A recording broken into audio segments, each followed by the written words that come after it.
तो आज का जो ये वीडियो है उसमें हम बात करने वाले हैं रिवॉल्ट ऑफ एट।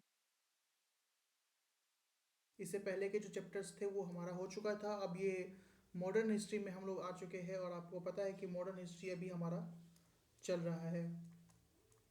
तो जो यहाँ पे बात करने वाला हूँ ना 1857 की। तो 1857 में क्रांति हुई थी। इसको हिंदी में बोलते हैं क्रांति। अब ये क्रांति क्या वर्ड है, क्या समझते हैं आप लोग क्रांति से? ठीक है, देखो क्या है कि क्रांति जो है ना इसका मतलब होता है बिग चेंज। इसका मतलब होता है आपका बिग चेंज, मतलब बड़ा बदलाव। क्या होता है बड़ा बदलाव? देखो क्या होता है कि आपकी जो सोसाइटी है, we all are living in a society, does not mean where the location is, but we all are surrounded with a society who appreciate us और डिमोटिवेट अस। ठीक है, जब समाज है ना या देश की बात करूँ या फिर किसी एक ऐसे क्षेत्र में बात करूँ जिसमें गहरा और कहता हूँ अचानक से परिवर्तन आ जाए, ठीक है, या परिवर्तन होता है तो उसे ही क्रांति कहते हैं। ठीक है, ये बदलाव जो है दोस्तों आपको पता है कि सोसाइटी में तीनों चीज़ मिलती है। राजनीतिक भी होता है, सामाजिक भी होता है और सांस्कृतिक भी होता है। तो ये जो क्रांति है दोस्तों, ये तीनों टर्म में मिलना चाहिए। आपका सामाजिक, ठीक है, और दूसरा हो गया आपका राजनीतिक, ठीक है, और तीसरा क्या हो गया आपका सांस्कृतिक। ये किन्हों किसी चीज़ में भी जो है दोस्तों आपको क्रांति देखने को मिल सकती है। अब देखो क्या हुआ कि क्रांति जो है, आप तो ये समझ रहे हैं कि क्रांति जो है इसको कहते हैं, होता क्या है, कितने टाइप के क्रांति हमें मिल सकते हैं, देखने को मिलते हैं। तो इसका मतलब ये थोड़ी है कि जो 1857 की जो हम क्रांति पढ़ते हैं वो क्रांति जो है वो सिर्फ एक ही चीज़ पे है, या फिर मैं ये कहूँ कि क्रांति जो है सिर्फ 1857 में ही देखने को मिली थी, उससे पहले क्रांति का कहीं नामो निशान नहीं था। ऐसा बिल्कुल भी नहीं है। कुछ क्रांति जो होती है दोस्तों वो सक्सेस हो जाती है।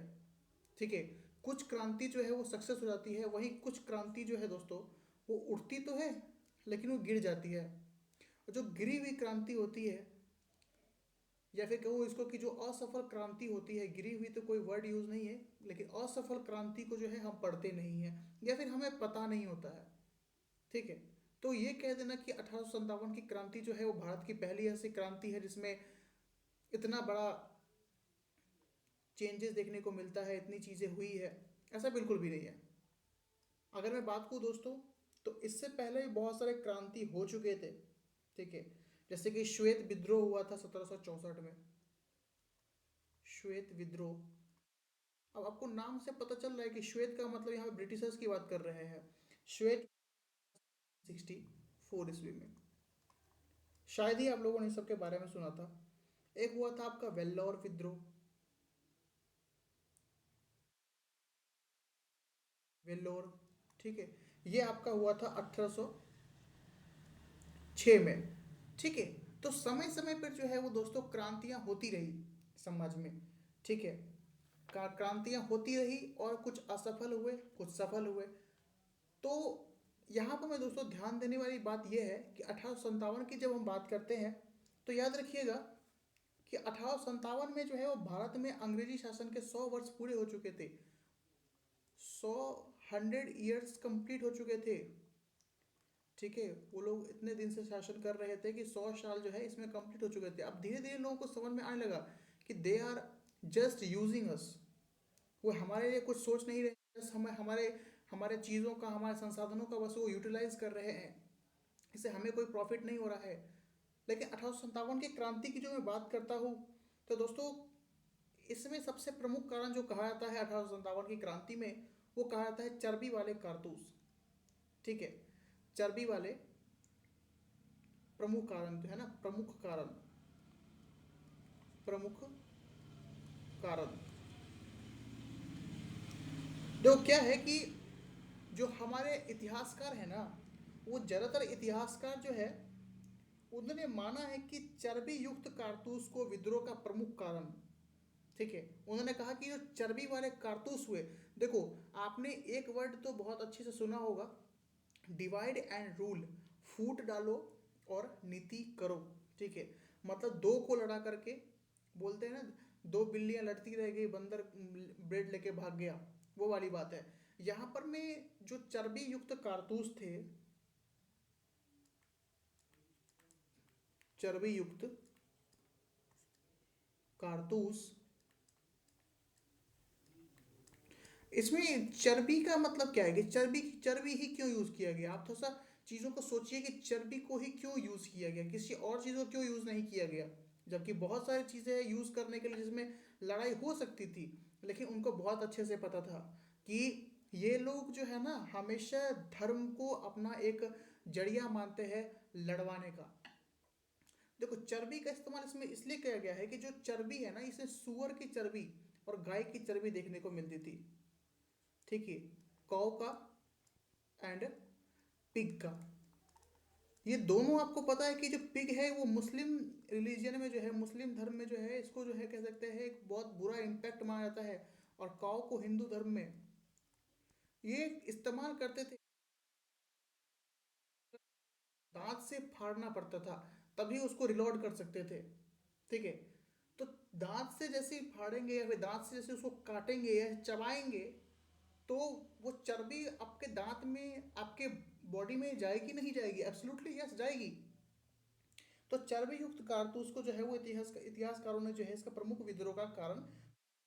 लेकिन चर्बी युक्त कारतूस जो है, वो क्या आपको लगता है कि एकमात्र ऐसा कारण होगा जिसके वजह से इतनी बड़ी क्रांति हो जाएगी? अगर चर्बी युक्त कारतूस था तो इसका सबसे ज़्यादा विद्रोह कौन करेंगे? आर्मी वाले करेंगे, सेना के लोग करेंगे। ठीक है, लेकिन क्या आपको लगता है कि सिर्फ एक अकेला आर्मी की वजह से जो है वो इतना बड़ा विद्रोह सामने में आया था? Absolutely not. देखो, इसके बहुत सारे कारण थे। ठीक है, जैसे कि मैं बताऊं कि 1857 विद्रोह था, वो पिछले 100 सालों के राजनीतिक, धार्मिक, सामाजिक और आर्थिक कारणों से हुआ था। ठीक है, ये जो मैं यहाँ पर मैंने तीन चीज लिखा है ना आपको पहले से ही बताने के लिए, इसलिए लिखा है कि इन तीन चीजों के कारण भी जो है वो क्रांति 1857 की देखने को मिली थी। सांस्कृतिक, राजनीतिक, सामाजिक, जैसे कि मैं बात करूँ, हमने पिछली क्लास में देखा था सोशियो इकोनॉमिक रिफॉर्म, जैसे कि मैंने कहा था दास प्रथा का उन्मूलन, बाल विवाह, सती प्रथा पर रोक। ठीक है, ये सारे के सारे आपका सांस्कृतिक कारण ही तो है। बहुत सारे उस समय के लोग चाहते थे कि भाई इन चीज़ों पर प्रतिबंध ना लगे, बिकॉज वो अपने आप को ये चीज़ों को हिस्ट्री से जोड़ रहे थे कि हम, हमारे पूर्वज ये चीज़ करते आ रहे हैं, तो फिर ये आप कौन होते हैं इस चीज़ पर प्रतिबंध लगाने के लिए? तो कुछ इस टाइप के कारण भी जो है वो देखने को मिलते थे। ठीक है, जैसे कि मैं बात करूँ आर्मी में, चर्बी युक्त कारतूस तो था ही, साथ ही जो इंडियन लोग थे, भारतीय लोग थे, उनको आर्मी में प्रमोशन नहीं दिया जाता था। ठीक है, कोई भी व्यक्ति अगर काम करता है कहीं पर भी, कहीं सब प्राइवेट में करता है, फिर कह सकता हूँ गवर्नमेंट में करता है, वो क्यों करता है? जस्ट बिकॉज कि टाइम टू टाइम जो है उसकी सैलरी इंक्रीज होती रहे। ठीक है, एज पर द इन्फ्लेशन, है ना, महंगाई के हिसाब से। तो इंडियन आर्मी का जो प्रमोशन हुआ करता था, वो जो इंडियन आर्मी का प्रमोशन हुआ करता था, वो प्रमोशन नहीं होता था, प्रमोशन नहीं दिया जाता था इनको। हवलदार है तो हवलदार के रूप में ही रहेंगे। ठीक है, उससे ज़्यादा प्रमोशन को नहीं मिलती थी, सैलरी भी कुछ बहुत अच्छी खासी नहीं थी। ठीक है, तो कुछ ये टाइप के कारण भी आते हैं। ठीक है, और भी बहुत सारे कारण थे। ठीक है ना, अब देखो मैं बात करने वाला हूँ एक एक करके। देखो, जैसे कि मैं राजनीतिक कारण की बात करूँ, तो आपको पता है कि वेरेजली की सहायक संधि से जो है दोस्तों, डलहौजी की एक नीति आई थी, व्यक्तिगत नीति इसको कहते हैं। ठीक है, इसी को कहा जाता है डॉक्ट्रिन ऑफ लैप्स। ये एक राजनीतिक कारण हुआ करता था। ठीक है, अब आप लोग मुझे, 1 मिनट आप वीडियो को पॉज कीजिएगा और आप लोग मुझे बताइएगा कि जो मैंने ये बताया डॉक्ट्रिन ऑफ लैप्स, इसको क्या कहते हैं आपके हिसाब से? पहला कौन सा कारण हो गया? राजनीतिक कारण। कौन सा कारण था?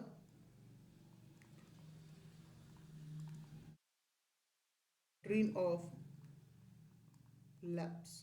ठीक है, क्या था ये डॉक्ट्रिन ऑफ लैप्स? आइए उसको भी थोड़ा सा देख लेते हैं। अब देखो, इसको जो है ना आप कह सकते हैं, आप ग्रीन ऑफ लैप्स भी कहा जाता है इसको कहीं कहीं कहीं पे। ठीक है, समझ में आया कि नहीं आया? अब 1 मिनट आप मुझे दीजिएगा। ठीक है,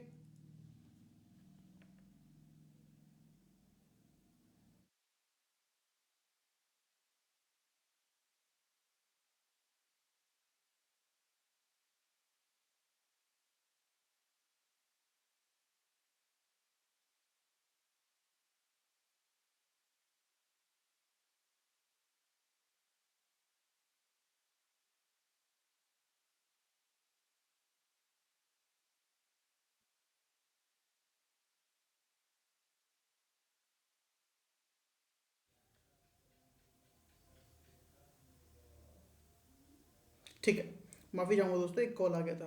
देखो क्या था कि राजनीतिक कारण क्या था। देखो डॉक्ट्रिन ऑफ लैप्स लिखा। अब मैं बात करूँ किसके कौन से गवर्नर जनरल के टाइम पे जो है ये इंडिया में लॉन्च किया गया था डॉक्ट्रिन ऑफ लैप्स। तो आपको पता है कि अभी मैंने बताया कि डलहौजी एक इंसान था। डलहौजी जो है कह सकता हूँ गवर्नर जनरल था। डलहौजी, ये आप लिख लीजिएगा, डलहौजी। ठीक है, डलहौजी के समय पे जो है दोस्तों ये आपको देखने को मिला था। ठीक है, अब ये था क्या, क्वेश्चन तो ये बनता है कि ये था क्या। अब देखो मैं आपको ना थोड़ा सा एक इससे बताता हूँ, एग्जाम्पल से बताता हूँ। जैसे कि मान लो कि यहाँ पर मैंने एक स्टेट है, ठीक है, और ये स्टेट जो है वो भारत का एक राज्य है, ठीक है, और शासन कर रहा है। क्योंकि आपको उसमें पता है कि अभी मोनार्की का टाइम चल रहा है, जगह जगह पे आपका दीवान मिलेंगे आपको। ठीक है, तो राजा यहाँ पे शासन कर रहे होंगे। अब हर राजा का जो है ना वो पुत्र नहीं हुआ करता था, जो सन नहीं हुआ करते थे। ठीक है, तो अब जब राजा की मृत्यु हो जाएगी तो उसका राज्य की देखभाल कौन करेगा। एब्सोल्युटली जब टाइम था मोनार्की का तो पहले पिताजी करते थे, अब बेटा करेगा, अब आने वाला उसका बेटा करेगा। लेकिन जब ये बेटा ही नहीं है तो फिर कौन करेगा, है ना। तो ऐसे राज्यों को, इसको हम स्टेट कहेंगे, ऐसे राज्यों को जो है वो अंग्रेज कहते थे। प्रैक्टिकली जो है वो आपको हमें सौंप देना पड़ेगा आपका राज्य। ऐसा नहीं चलेगा कि आपने जो है किसी को अडॉप्ट कर लिया है। ठीक है, आप अडॉप्ट करेंगे ये आपका पॉसिबल नहीं है। ठीक है, आपका अगर बेटा नहीं है अपना, मैं को बोलता ना ब्लड रिलेशन नहीं है आपका, तो फिर आपको जो है अपना राज्य हमें सौंप देना पड़ेगा। That is called doctrine of lapse. ठीक है, मतलब क्या कहा मैंने कि यदि किसी भारतीय राजा की मृत्यु जो है बिना किसी पुरुष उत्तराधिकारी के होता है, ठीक है, या होता था, तो उसका राज्य जो है वो अंग्रेज द्वारा हड़प लिया जाता था। That is called doctrine of lapse, और इसको जो है ब्रिटिश साम्राज्य में मिला दिया जाता था। अब देखो इस नीति के अनुसार जो है ना वो राजा का जो पुत्र था या परिवार का कोई अन्य सदस्य जो है वो गद्दी का उत्तराधिकारी जो है वो नहीं बन सकता था। ठीक है, तो अब जो है पहले ऐसे तीन राज्य जो हुए जिसका अधिग्रहण हुआ था डॉक्ट्रिन ऑफ लैप्स में। आप ये याद रखिएगा, पहला एक आपका राज्य था जिसका नाम था सतारा। सतारा, ठीक है, ये सतारा को जो है वो आपका कह सकता हो ब्रिटिश एम्पायर में मिला लिया गया था डॉक्ट्रिन ऑफ लैप्स के अंतर्गत। दूसरा था आपका झांसी, ठीक है, झांसी। और तीसरा जो है दोस्तों वो था आपका नागपुर, नागपुर। और एक और राज्य हुआ करता था उसका नाम था संभलपुर, संभलपुर। ठीक है, अगर मैं सतारा की बात करूं तो जहां तक मुझे पता है 1848 में, 1848 में जो है दोस्तों इसको मर्ज कर लिया गया था, झांसी को 1853 में। ठीक है, और नागपुर को जो है वो आप कह सकता हो 1854 में, और संबालपुर को भी जो है वो 1854 में जो है वो आपका डॉक्ट्रिन ऑफ लैप्स के अंतर्गत जो है वो मर्ज कर लिया गया था ब्रिटिश एम्पायर में। यहाँ तक आपको बातें क्लियर होगी। अब देखो, अब दूसरा था प्रशासनिक व सैनिक कारण। मैंने आपको बता दिया कि आर्मी का क्या कारण था। पहला तो ये था कि उनको प्रमोशन नहीं मिल रहा था, उच्च पद नहीं मिल रहे थे। ठीक है, और दूसरा कारण ये था कि उनको चर्बी वाले कारतूस जो है दोस्तों वो उनके द्वारा दिया गया था। ठीक है, और इसी में जो है दोस्तों अगर मैं बताऊं तो डलहौजी द्वारा जो है ना डाकघर अधिनियम 1854 को जो है सैनिकों को प्रदान किया गया था, जिसमें निःशुल्क डाक सुविधा बंद कर दी गई थी। ठीक है, तो एक आपका ये कारण भी था प्रशासनिक कारण में। ठीक है, अब आता है आपका सामाजिक और अधार्मिक कारण। ये भी मैंने आपको पहले से ही इन्फॉर्म कर दिया है कि सामाजिक और धार्मिक कारण में क्या चीज़ें आती है। सामाजिक और धार्मिक कारणों की बात करूँ दोस्तों तो मैंने आपको बताया था कि समाज में कुछ कुरीतियाँ थी। आप पता है क्या, सुअर अगर अगर कीचड़ में रहता है ना तो उसको वहीं पे अच्छा लगेगा। अगर उसको उसको बाहर निकालोगे ना उस जगह से तो वो बोलेगा कि नहीं मुझे वापस से उसी में जाना है। ठीक है, सेम इट इज़ था ऐसा ही। ठीक है, कि भाई अगर दास प्रथा थी, वो जोड़ते थे कि दास प्रथा सती प्रथा जो है वो हमारे पूर्वज से फॉलो होता आ रहा है।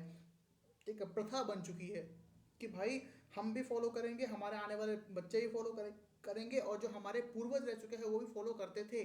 तो जो दास प्रथा थी, सती प्रथा था, ठीक है, तो वो इन चीज़ों के जो है वो समर्थन में थे। और अंग्रेज जो है, आपको पता है कि राजा राम मोहन ने इसका स्टार्टिंग किया था, लेकिन कुछ अंग्रेज भी इनका समर्थन देते थे। ठीक है, अब लेकिन जो समर्थन देते थे अंग्रेज, क्या वो अपनी क्या वो समाज को सोचते थे कि भाई अच्छा ये गलत चीज़ है इसको हमें बंद कर देना चाहिए? ऐसा बिल्कुल भी नहीं था। ठीक है, ऐसा बिल्कुल भी नहीं था। ठीक है, वो हमेशा लड़वाने की नीति से समझ में आता था। ठीक है, अब मैं बात करने वाला हूँ आर्थिक कारण का। आर्थिक कारण की बात करने वाला हूँ मैं, आर्थिक कारण। अब ये आर्थिक कारण क्या हो सकता है? ठीक है, तो देखो ब्रिटिशरों की जो है ना, ब्रिटिशों को आर्थिक नीतियां भारतीय उद्योग व व्यापार के विरुद्ध में थी।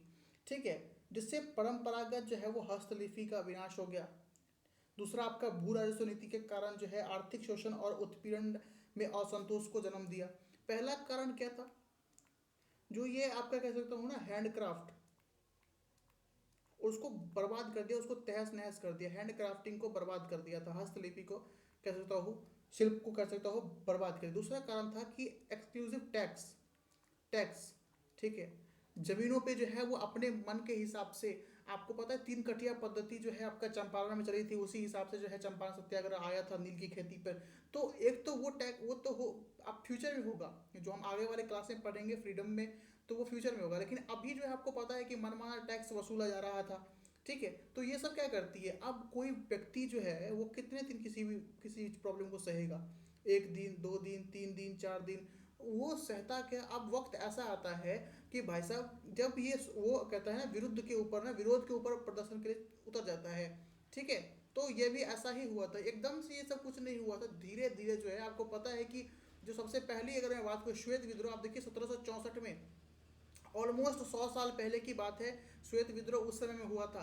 तो धीरे धीरे कोई भी क्रांति बढ़ती है, धीरे धीरे कोई चेंजेस बढ़ने की कोशिश होती है, एकदम से कुछ भी नहीं हो सकता। ठीक है, लेकिन इन सब चीज़ों को अगर हटा दिया जाए तो तत्कालिक कारण अगर आपसे पूछता है कि 1857 का तत्कालिक कारण क्या था, तत्कालिक कारण तो ये चर्बी वाले कारतूस थे, तत्कालिक कारण। ठीक है, तो आप ये याद रखिएगा। अब मैं आपको बताने वाला हूँ दोस्तों। ठीक है, अब मैं आपको बताने वाला हूँ, जो ये चर्बी वाले कारतूस है, जो ये एनफील्ड बताओ, एनफील्ड राइफल्स थे, आपको पता है एनफील्ड बुलेट नाम अभी आती है, एक बाइक आती है, तो ये जो एनफील्ड राइफल्स थे, ठीक है, इनका मैन्युफैक्चरिंग कहाँ से होता था? एनफील्ड जो कारतूस हुआ करते थे, एनफील्ड कारतूस थे, उनका मैन्युफैक्चरिंग कहाँ हुआ करता था?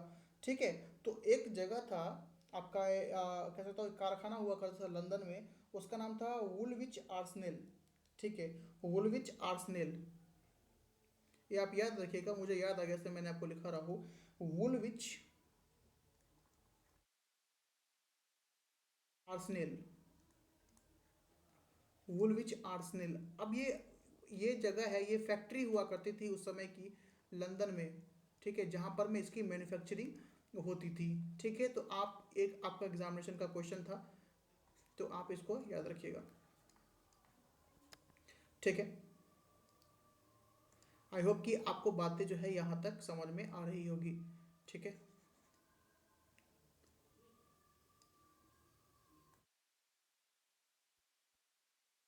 ठीक है, यहाँ तक हो गया आपका कि कहाँ में जो है इसकी मैन्युफैक्चरिंग होती थी। अब ये क्या था कि ये तो लंदन में हो रहा है, लंदन से एक्सपोर्ट इंपोर्ट इतना करना पॉसिबल नहीं था, तो एनफील्ड जो कारतूस थे उसका इंडिया में भी कहीं कहीं फैक्ट्री लगी हुई थी। ठीक है, जैसे कि मैं बात करूँ कि भारत में जो उत्पादन होता था, वो प्रशिक्षण जो होता था, वो आपका होता था अम्बाला में। आपको पता है अम्बाला जो है वो आपका पंजाब में है। ठीक है, अम्बाला में हुआ करता था। दूसरा आपका जगह था दमदम। आपका तीसरा जगह जो है वो सियालकोट है, सियाल सियालकोट है। ये तीन जगह पे जो है दोस्तों एनफील्ड राइफल का ट्रेनिंग भी होता था और मैन्युफैक्चरिंग भी होता था इंडिया में। ये आपका लंदन में है, यूके।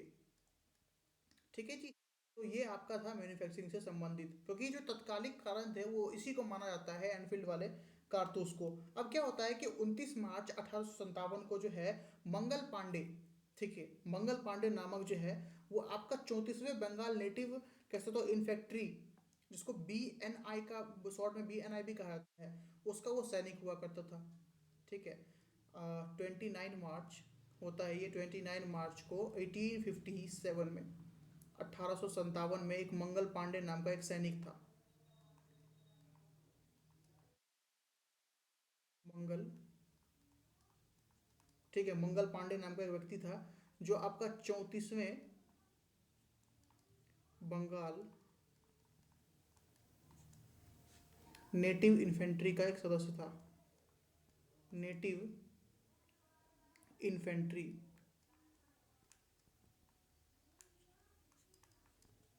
जिसको हम शॉर्ट में कहते हैं BNI। ठीक है, उसका क्या था, वो एक आर्मी था, एक सैनिक था आपका। ठीक है, और ये क्या करता है दोस्तों कि आपका 29 मार्च 1857 को जो है वो मंगल पांडे नामक एक सैनिक जो है ना, वो बैरकपुर की छावनी से जो है गाय व सुअर के चर्बी मिले कारतूस को मुंह से काटने से स्पष्ट मना कर देता है। वो कर देता है कि भाई हमें नहीं काटना, हम नहीं काटेंगे, ये हमारे धर्म के जो है अगेंस्ट में होगा। ठीक है, हम नहीं काट सकते। तो इसने क्या किया था कि आपका बैरकपुर की छावनी से, आप याद रखिएगा, बैरकपुर, बैरकपुर की छावनी से इसने क्या कर दिया था, मना कर दिया था कि भाई हम जो है ये नहीं काटेंगे, गाय व सुअर का जो है लगा हुआ चर्बी हम जो है वो नहीं काटेंगे। यहीं से विद्रोह की जो है वो स्टार्टिंग हुई थी। ठीक है, उसने मना कर दिया था। आपको पता है कि जब उस समय में अगर मना कर देना का मतलब है या तो गिरफ्तार या तो फिर जेल, ठीक है, या फिर फांसी। ठीक है, तो उसे जो है दोस्तों 8 अप्रैल 1857 को जो है वो इस जुर्म में जो है दोस्तों कह सकता हूँ कि फांसी दी जाती है। ठीक है, और इसके साथ साथ जो है अब ये मंगल पांडे को फांसी आखिर दी क्यों गई, कि उसने मना कर दिया कि भाई हम नहीं काटेंगे इसलिए, या फिर कुछ और कारण था कि मंगल पांडे को जो है वो 8 अप्रैल 1857 को फांसी क्यों दी गई थी। ये तो सोचने वाली बात है, फांसी कब दी गई, तो 8 अप्रैल 1857 को, 8 अप्रैल 1857 को। ठीक है, ये विद्रोह कर देता है उस समय में दोस्तों। अगर मैं बात करूं, मंगल पांडे को जो है वो 8 अप्रैल 1857 को फांसी इसलिए दी गई थी क्योंकि उन्होंने जो है ना वो ब्रिटिश सेना के खिलाफ विद्रोह किया था। पहला तो उसने ये कह दिया कि भाई हम काटेंगे ही नहीं, अपने मुंह से मैं काटूंगा ही नहीं। ठीक है ना, 1857 में जो है ना ब्रिटिश सेना ने नई एनफील्ड राइफल का इस्तेमाल शुरू किया था। पहला पॉइंट तो ये हो गया। अब इस पे गाय और सुअर की चर्बी लगी हुई थी, तो उसने काटने से, इस्तेमाल करने से सिपाहियों का जो है ना मुंह से फाड़ना पड़ता था। अभी जो एनफील्ड राइफल की मैं बात करूँ ना, एनफील्ड करके ऐसे करके होता था वो। ठीक है, ऐसे करके। तो इसको, ये जो लेयर है ना, ये जो लेयर आपको दिख रहा है, यही लेयर पे जो है कहता हूँ गाय और सुअर का जो है ना वो चर्बी लगा रहता था। ठीक है, तो अगर कोई इंसान इसके अंदर के बुलेट को निकालना चाहेगा तो इसको तो पहले फाड़ेगा। आप चिप्स का पैकेट अब जब लेते हो, लेज का पैकेट लेते हो, तो पैकेट को फाड़ते हो फिर ऐसे ही निगल लेते हो उसको।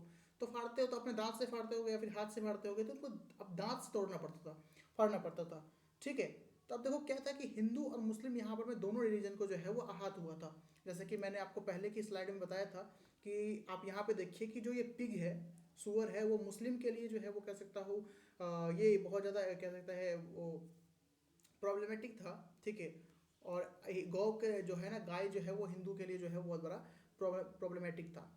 ठीक है, तो एक तो ये कारण हो गया था आपका, ये दैट इज द रीज़न कि उनको जो है वो मंगल पांडे को जो है उन्होंने मना कर दिया था कि भाई हम नहीं करेंगे।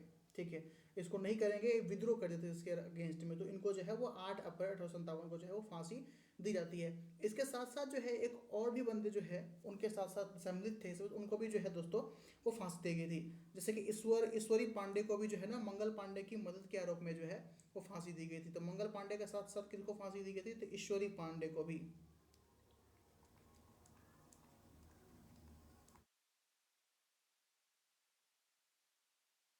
ठीक है, ईश्वरी पांडे जी को भी जो है वो क्या किया गया था, फांसी दे दी गई थी।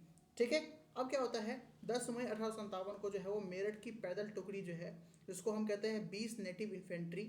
ठीक है, 1857 की क्रांति का यहाँ से आरंभ अब शुरू हो जाता है। देखो क्या होता है कि एक बंदा जब बोलता है ना, अब हाथ उठाता है किसी भी चीज़ के ऊपर, या फिर एक बंदा किसी चीज़ को लेकर के चलता है ना, तो उसके पीछे पीछे बहुत सारे लोग चलना शुरू कर देते हैं। ठीक है, तो 10 मई 1857 को जो है दोस्तों, 10 मई 1857 को जो है वो आपका क्या होता है कि मेरठ की पैदल टुकड़ी जो है ना,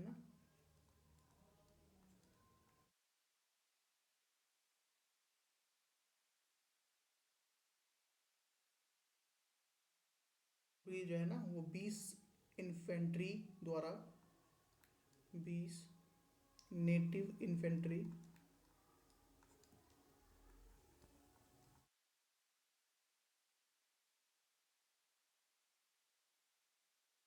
द्वारा 1857 की क्रांति का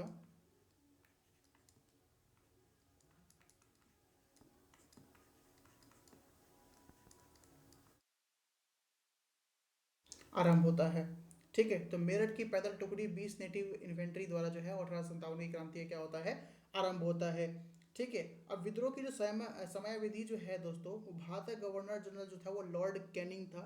ठीक है, और ब्रिटिश के प्रधानमंत्री कौन थे, लॉर्ड पामस्टर्न थे। तो ये आप याद रखिएगा कि क्रांति के समय जो है दोस्तों, वो आपका भारत के गवर्नर कौन थे, ये क्वेश्चन पूछ लेता है आपसे।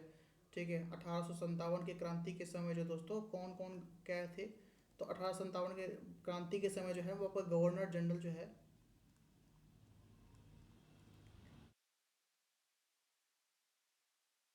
जनरल जो है वो कौन थे, तो कैनिंग थे। और पीएम ऑफ यूके, तो गवर्नर जनरल कौन थे, कैनिंग था। ठीक है, और इसका नाम क्या था, पामस्टर्न।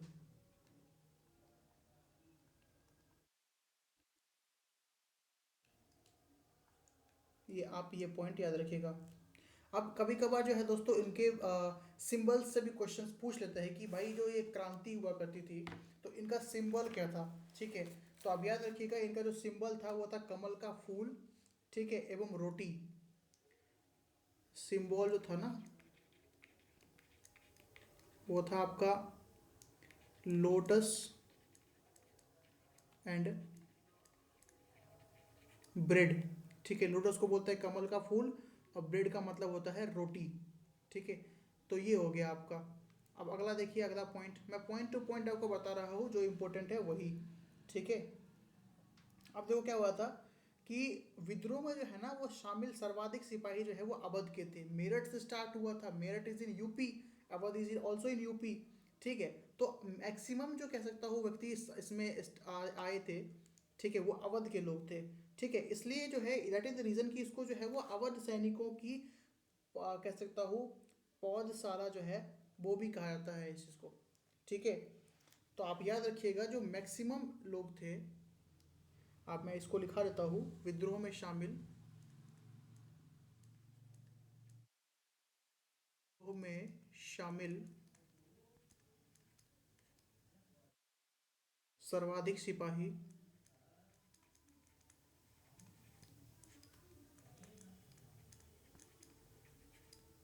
सर्वाधिक सिपाही जो है वो कहाँ के थे, अवध के थे, अवध के थे। इसलिए जो है दोस्तों आप इस विद्रोह को जो है वो पौधशाला भी कहा जाता है।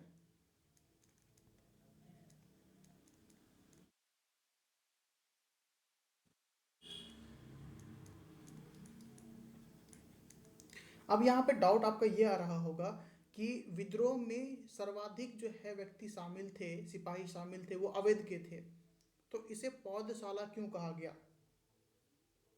ठीक है,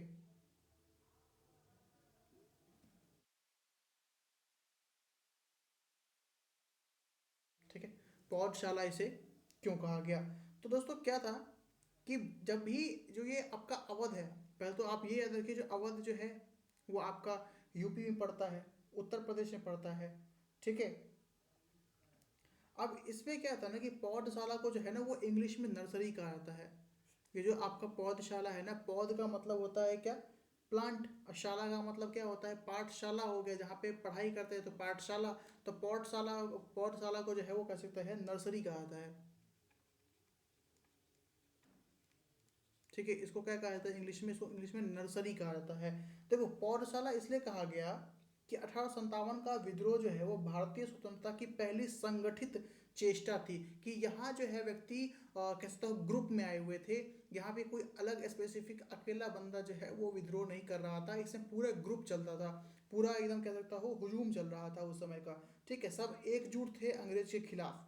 ठीक है, तो पौधशाला कहने का इसका अन्य कारण ये था कि विद्रोह से जो है देश के स्वतंत्रता संग्राम के लिए जागरूकता लाई गई, हिम्मत और एकजुटता लाई गई। ठीक है, दैट इज कॉल्ड पौधशाला। पौधशाला में कैसे हर व्यक्ति जो है वो तो हर पौधा जो है वो एक साथ रहता है। ठीक है, ग्रुप में रहता है। तो ये फ्यूचर के लिए एक कह सकता हूँ आदेश था, या फ्यूचर के लिए एक हिंट था कि ग्रुप से जो है एक अकेला चना बाहर नहीं फोड़ सकता। आपने ये मुहावरा सुना होगा, तो पौधशाला इसका जीता जाता एग्जाम्पल था कि ग्रुप था, ग्रुप ऑफ पीपल्स जो है डिसाइडेड कि अब जो है वो क्रांति होगी। ठीक है, अब जो है हम अंग्रेजों का अन्याय जो है वो नहीं सहेंगे। ठीक है, आई होप कि यहाँ तक आपको बातें क्लियर होगी। अब देखो क्या था कि 1857 क्रांति में जो है वो ब्रिटेन ब्रिटेन की महारानी जो है वो विक्टोरिया थी। ठीक है, 1857 क्रांति के समय जो है वो कुछ प्रमुख अधिकारी भी आए, उसके बारे में भी हम जानते हैं। ठीक है, और जानेंगे। अब थोड़ा चीज़ें जो है ना आप जान लीजिए। कंपनी का जो मैं बात करूँ ना, कंपनी का वो अध्यक्ष कौन था? चेयरमैन कहूँ तो मैगल्स था। मैगल्स जो था वो आपका अध्यक्ष था कंपनी का। ठीक है, उसके बाद है आपका शस्त्रागार। शस्त्रागार का मतलब क्या होता है? जहां पर में आर्म्स रखे होंगे। शस्त्रागार का अध्यक्ष था लॉर्ड विलोबी। लॉर्ड विलोबी शस्त्रागार। ठीक है, और आपका सेनापति जो था जॉर्ज एनिसन नाम था उसका। एनिसन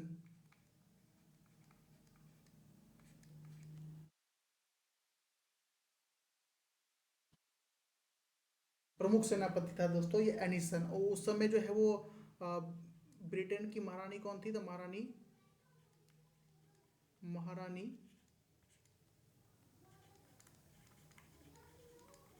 विक्टोरिया थी। Britain crown. ठीक है, तो आप ये चीज़ें जो है दोस्तों याद रखिएगा। अब इसमें ना एक व्यक्ति आता है जिसका नाम था मिर्जा गालिब।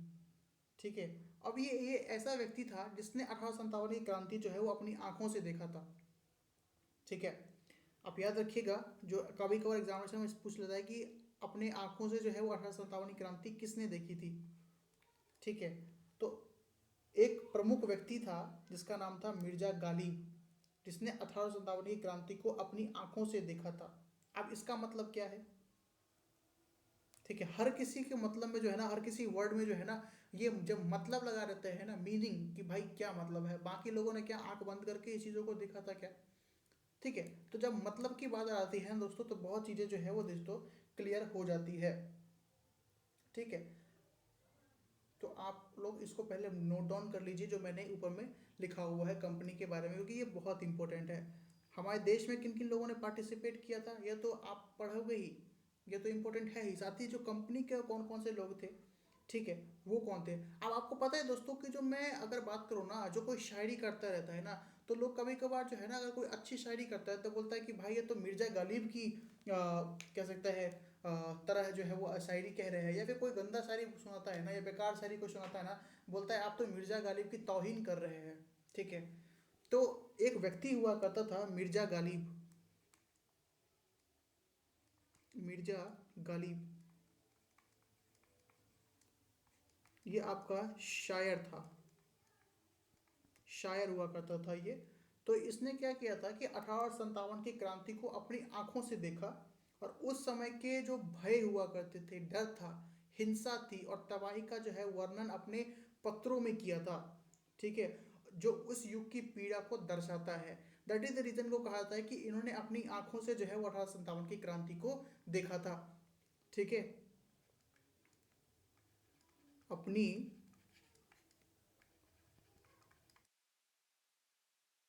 से क्रांति को देखा। ठीक है जी, अपनी आंखों से क्रांति को क्या किया था इसने? देखा था। So that is very very important name, तो याद रखिएगा। अब एक और व्यक्ति आते हैं जीनत महल। अब ये क्या था कि जीनत महल ने जो है ना वो बहादुर शाह जफर के हुमायूं के मकबरे में छिपे होने की सूचना जो है वो लॉर्ड कैनिंग को दी थी। मैं फिर से रिपीट कर रहा हूँ कि दोस्तों मैं पॉइंट टू पॉइंट बता रहा हूँ।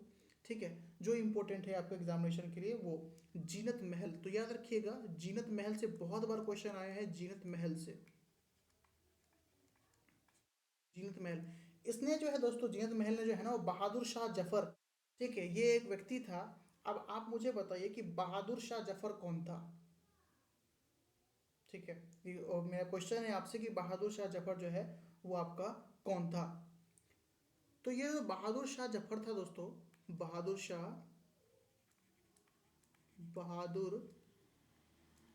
शाह जफर, ये आपको पता है कि ये आपका कौन था, आखिरी जो है वो मुगल सम्राट था, लास्ट मुगल सम्राट, ठीक है, आखिरी मुगल सम्राट था। अब देखो क्या था कि ये जो बहादुर शाह जफर है ना, ये आपका हुमायूं के मकबरे में जाके छिप गया था। हुमायूं,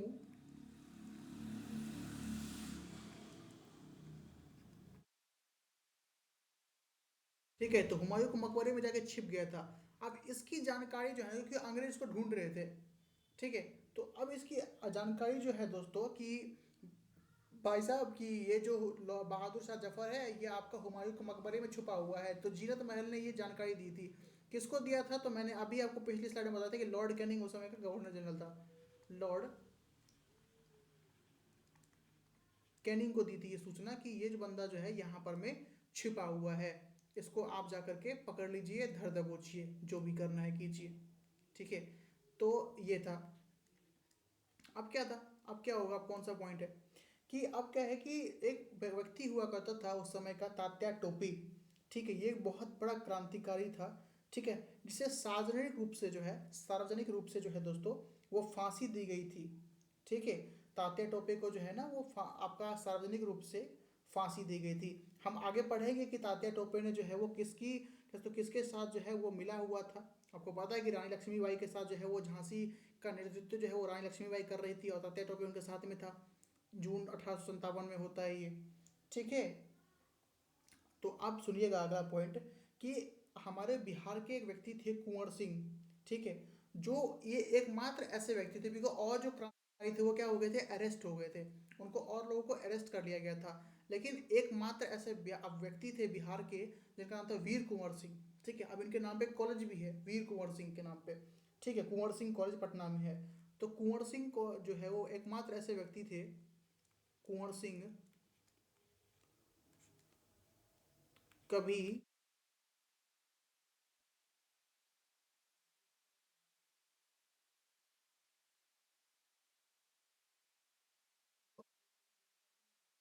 तो क्वेश्चन बहुत बार पूछा गया है कि कौन ऐसे व्यक्ति थे संतावनी क्रांति के विद्रोह के समय, कौन ऐसे क्रांतिकारी थे जो गिरफ्तार नहीं हुए थे, तो कुंवर सिंह ऐसे व्यक्ति थे जो गिरफ्तार ही नहीं हुए थे।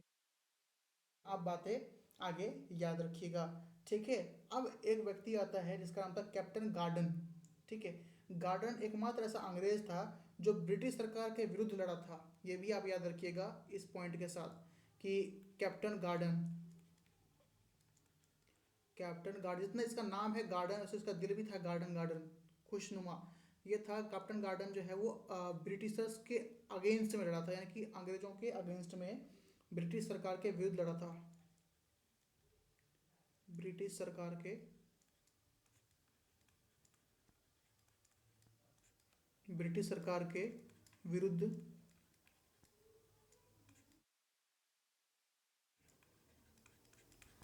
ब्रिटिश सरकार के विरुद्ध जो है ये इसने कह सकता है लड़ा था ये बंदा, ठीक है। अब जो है वो अब बात करने वाला हूँ दोस्तों मैं जनरल जॉन बेनेट की, ठीक है।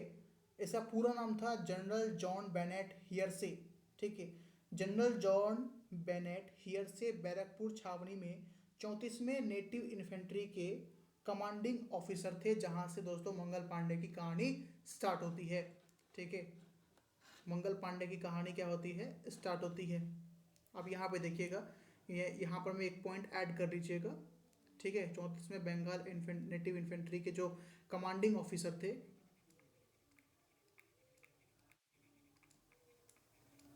कमांडिंग ऑफिसर का जो है दोस्तों वो क्या नाम था, उसका नाम था जनरल जॉन बेनेट। आप इसको ना बेनेट के नाम से याद रखिए, बेनेट से, बेनेट था, ठीक है। इतना लंबा चौड़ा नाम याद रखने की जरूरत नहीं है, क्योंकि पूछेगा तो वो पूरा लाइन ही पूछेगा, ठीक है। तो आज की क्लास में दोस्तों आपने ये देखा, आपने ये जाना कि 1857 क्रांति कैसे स्टार्ट हुई थी, ठीक है, और कौन कौन इनमें पार्टिसिपेट किया था, कौन ऐसे व्यक्ति थे जो कभी अरेस्ट ही नहीं हुए, कौन ऐसे व्यक्ति थे जो अंग्रेज होकर के भी अंग्रेज के समर्थन में नहीं थे, ठीक है। तो आपको ये सब चीज़ें याद रखने की बहुत ज़्यादा ज़रूरत है। ठीक है, अब देखो क्या हुआ था कि 12 मई 1857 को दिल्ली पर कब्जा कर बहादुर शाह द्वितीय को विद्रोह कर का नेता, ठीक है, और भारत का बादशाह घोषित किया गया था। अब देखो जब व्यक्ति जो क्रांति करने लगता है ना, तो वो किसी न किसी की हेल्प मांगने के लिए जरूर जाता है, कि बड़े व्यक्ति की हेल्प करता है कि भाई साहब आप हमारी हेल्प कीजिए। ठीक है, वो कहता है कि आप हमारी मदद कीजिए इस क्रांति में। तो ये लोग गए कहाँ पर में, ये लोग गए आपके 12 मई 1857 को, 1857 को कहाँ रहते हैं ये, 12 मई 1857 को जो है वो दिल्ली पर कब्जा कर लिया था इन कैसे तो क्रांतिकारियों ने, और बहादुर शाह द्वितीय के पास गए थे।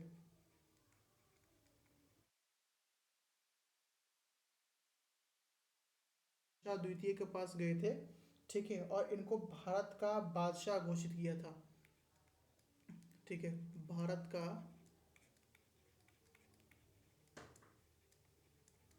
भारत का बादशाह इनको जो है वो बहादुर शाह द्वितीय को जो है वो भारत का बादशाह जो है वो घोषित किया गया था 12 मई 1857 को क्रांतिकारियों के द्वारा। ठीक है, अब दोस्तों इसमें कुछ ना मैं आपको कुछ वर्ड्स बताने वाला हूँ, जो वर्ड्स आपके एग्जामिनेशन पॉइंट ऑफ व्यू से काफ़ी इंपॉर्टेंट है। जैसे कि रानी लक्ष्मीबाई को आप सिर्फ रानी लक्ष्मीबाई के नाम से ही जानते होंगे, लेकिन उनको शॉर्ट में कुछ और नेम से भी जाना जाता है। ठीक है, तो रानी लक्ष्मीबाई को जो है वो महलपरी के नाम से उस समय महलपरी नाम दिया गया था रानी लक्ष्मीबाई को, रानी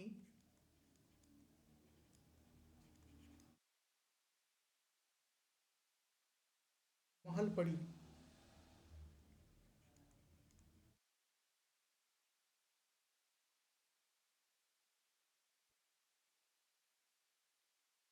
अभी इनको महलपरी के नाम से क्यों जाना गया, आपके दिमाग में डाउट उठ रहा होगा।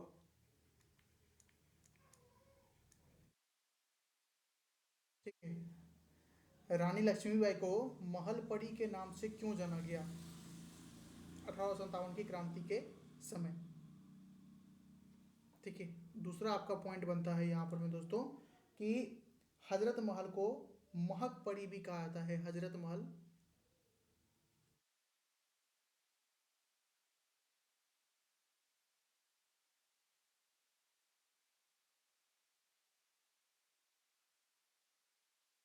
यहाँ पे ल और क का डिफरेंस है दोस्तों।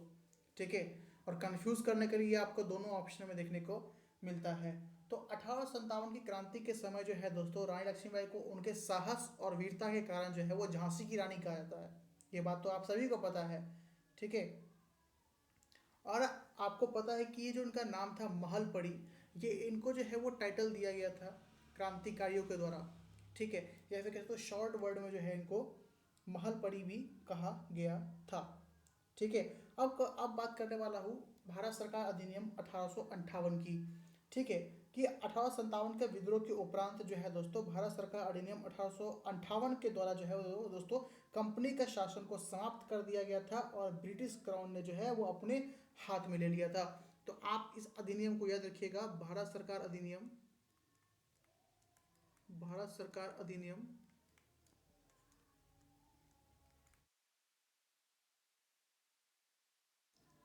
1858 के द्वारा कंपनी का शासन समाप्त कर दिया गया था।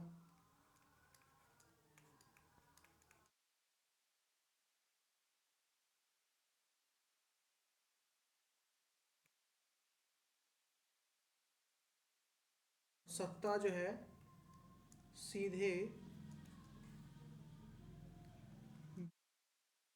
ब्रिटेन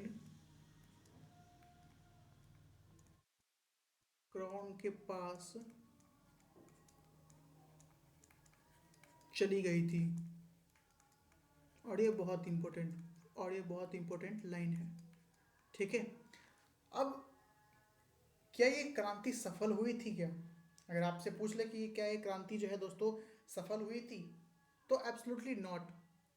ठीक है, कहीं से सपोर्ट मिल रहा था, कहीं से सपोर्ट नहीं मिल रहा था। अगर मैं इंडिया की यहाँ पर मैं हाफ मैप बनाता हूँ, ठीक है, इंडिया से यहाँ पे हाफ मैप बनाता हूँ, तो आपको पता है कि यहाँ पर में उत्तर प्रदेश है। ठीक है, स्टार्टिंग जो है वो दोस्तों यहीं से हुई थी, और धीरे धीरे पूरे देश में जो है इसकी क्रांति फैलने लगी, इसकी बातें फैलने लगे, लोग एकजुट हो रहे थे। लेकिन वहीं पे समाज में कुछ और भी ऐसे व्यक्ति थे जो एकजुट नहीं हो रहे थे, जो चाहते चल रहा है जैसे चल रहा है वैसे चलने दीजिए, ठीक है। तो कहीं से इनको सपोर्ट मिलता था, कहीं से सपोर्ट मिलता था और कहीं से जो है वो दोस्तों सपोर्ट नहीं मिलता था। तो ये क्रांति जो है वो दोस्तों पूरी तरीके से सफल नहीं हुई थी उस समय में, ठीक है। तो लेकिन ये वास्तव में उस समय का सबसे बड़ा क्रांति माना गया था कि इतने बड़े लेवल पे जो है इतनी बड़ी क्रांति हुई थी। और एकमात्र ऐसा क्रांति है दोस्तों ये 1857 की क्रांति। जो 1857 क्रांति अगर नहीं होती तो दोस्तों आने वाले टाइम में जो है दोस्तों आपको और क्रांति देखने को नहीं मिलती। तो इसलिए जो है दोस्तों इसको भारत का पहला बड़ा क्रांति के रूप में भी इसको जाना जाता है। सबसे पहली जो है वो क्रांति के रूप में भी इसको जाना जाता है 1857 की क्रांति। और कभी हमेशा याद रखिएगा कि अंग्रेज के जो है वो 100 साल यहाँ पर में पूरे हो गए थे। 100 ईयर्स जो है वो ब्रिटिशर्स ने इसको यहाँ पर में पूरे कर लिए थे यहाँ पर देश में, ठीक है। 100 साल उन्होंने कंप्लीट कर लिया था, ठीक है। तो अब भारत सरकार का अधिनियम जो है वो 1858 के तहत जो है दोस्तों ब्रिटिश क्राउन के हाथ में जो है वो अब पूरा सत्ता जो है ना, शासन जो है शासन चला गया था, ठीक है। और यहीं से दोस्तों आपकी अब ब्रिटेन ब्रिटेन क्राउन जो है मतलब यूके में ऐसे बैठी हुई, यहाँ से बैठी हुई जो है ना अपनी नीति नियम जो है ना वो इंडिया पे लाएगी और अप्लाई भी करेंगे वहाँ के लोग, ठीक है। तो ये तो था 1857 की क्रांति के समय। अब दोस्तों कुछ ऐसे नेता हुए थे जिन नेता के बारे में एग्जामिनर आपसे क्वेश्चन पूछ लेता है, तो उन नेताओं के बारे में भी आप जान लीजिए। टोटल 9 ऐसे जगह थे हमारे देश के जहाँ पर में आपका क्रांति ने रूप लिया था। पहला जो दोस्तों मैं बात करने वाला हूँ तो दिल्ली की बात करने वाला हूँ। दिल्ली, दिल्ली में कौन नेता कर रहे थे, ठीक है। तो उनका नाम था बहादुर शाह जफर, बहादुर शाह जफर, ठीक है। और साथ में जो है वो सेना का नेतृत्व जो है वो बख्त खां कर रहे थे।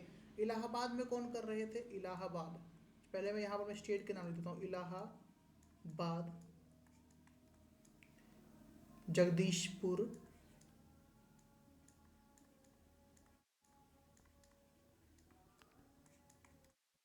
जगदीशपुर, लखनऊ, लखनऊ, झांसी,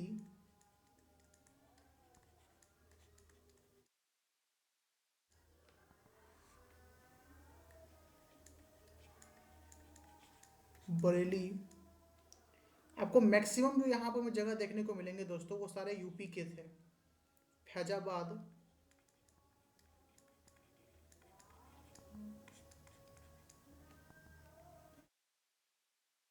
कानपुर,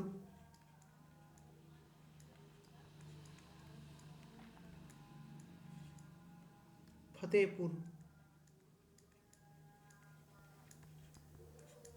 टोटल 9 ऐसी जगह थे उत्तर प्रदेश की, ठीक है। पहला जो मैंने नाम बताया दोस्तों आपका, वो पहला नाम कौन था, बहादुर शाह जफर, दिल्ली का नेतृत्व वो कर रहे थे, ठीक है।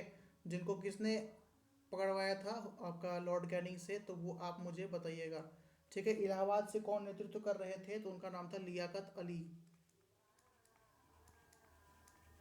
लियाकत अली साहब, ठीक है। जगदीशपुर से कौन कर रहे थे, कुंवर सिंह और अमर सिंह,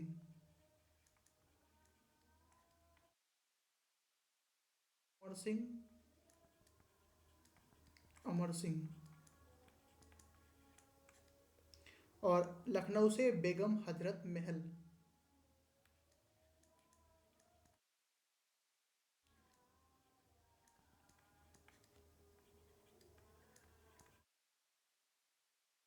झांसी से आपको पता है, सभी को पता है, रानी लक्ष्मीबाई।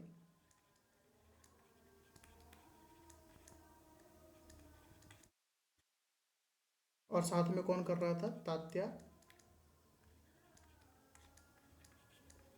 टोपे, है ना।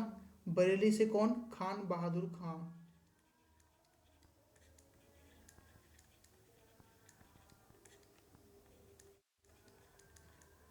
फैजाबाद से मौलवी अहमद उल्लाह।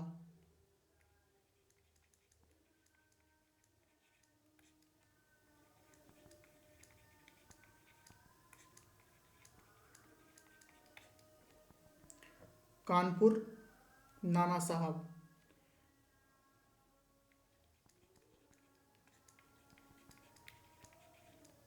ठीक है, और उनका सपोर्ट कौन कर रहा था? तात्या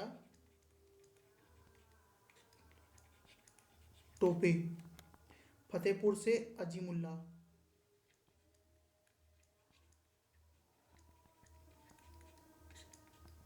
तो दोस्तों ये आपके 9 ऐसे जगह है जहाँ से आपके एग्जामिनर से हर बार क्वेश्चन कहीं ना कहीं से देखने को मिलता था। ठीक है, तो आप ये चीज़ें याद रखिएगा। तो आई होप कि आज की क्लास में आपको मज़ा आया होगा और आप अच्छे से चीज़ों को समझ गए होंगे।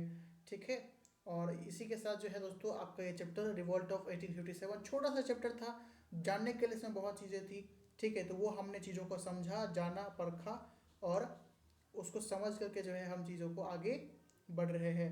ठीक है, तो आई होप आपको ये क्लास पसंद आया होगा और आप इसका नोट्स बनाते रहिएगा। ठीक है, और अब मिलेंगे हम कल की क्लास में।